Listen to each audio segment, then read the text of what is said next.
Here's how you know if someone's your friend. A, you can tell them bad news and they'll listen. They won't tell you why, you're stupid and why that bad thing happened to you and how something worse happened to them once and, derail the whole conversation. You can actually tell them bad news and they'll listen. So that's a good thing. And then this is a weirder thing.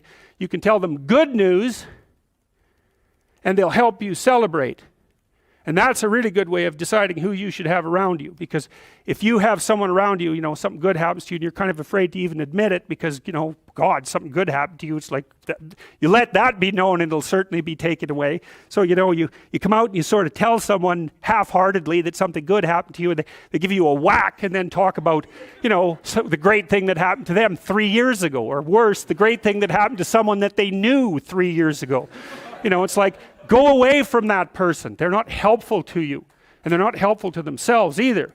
And so you want to surround yourself, you got to think about this. You got to surround yourself with people who want the best for the best part of you.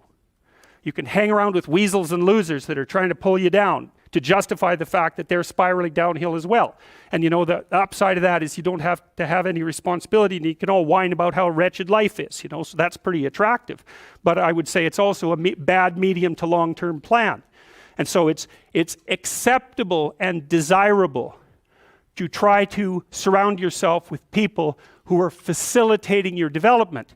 And you might say, well, I've got people around, I know them well, they're not doing that well and they don't fit into that category. It's like, what's your point? What are you going to do with them exactly? If they'll listen and cooperate with you and move towards a better future, great. If they don't pay any attention and they keep doing the same damn things over and over and they're not going anywhere and it's painful, then maybe the proper thing to do is say, you just have your misery. I'll go off and have my life. And maybe you'll wake up at some point in the future and think that's a better way of being. Because just putting up with it is, well, they call that enabling, right? You put up with that sort of behavior, you're providing tacit consent for it and even tacit approval. It's like, it's a bad idea. You have, I would say, both the right and the responsibility to surround yourself with people who are good for the best part of you.